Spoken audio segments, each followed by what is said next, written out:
Dan ketinggian lebih dari 1 meter menerjang kawasan konservasi penyu Mampi di Desa Galeso, Kecamatan Wonomulyo.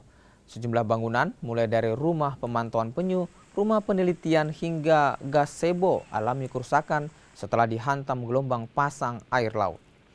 Selain kawasan konservasi penyu, gelombang pasang juga merusak kawasan wisata di pesisir pantai Mampi. Warga berharap pemerintah segera membangun tanggul pemecah ombak untuk menghindari abrasi. Kami selaku pengelola rumah penyu di Sahabat Penyu ini berupaya menyelamatkan yang bisa kami selamatkan, dan termasuk beberapa gazebo kami pindahkan ke tempat jauh.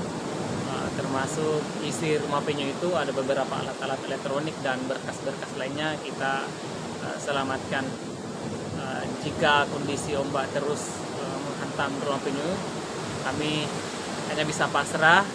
Ya, tentunya saya selaku pengelola rumah penyu sangat berharap kepada pemerintah agar segera melanjutkan pembangunan penanggulangan abrasi atau pemecah ombak, sehingga kawasan dan keberadaan rumah penyu ini aman.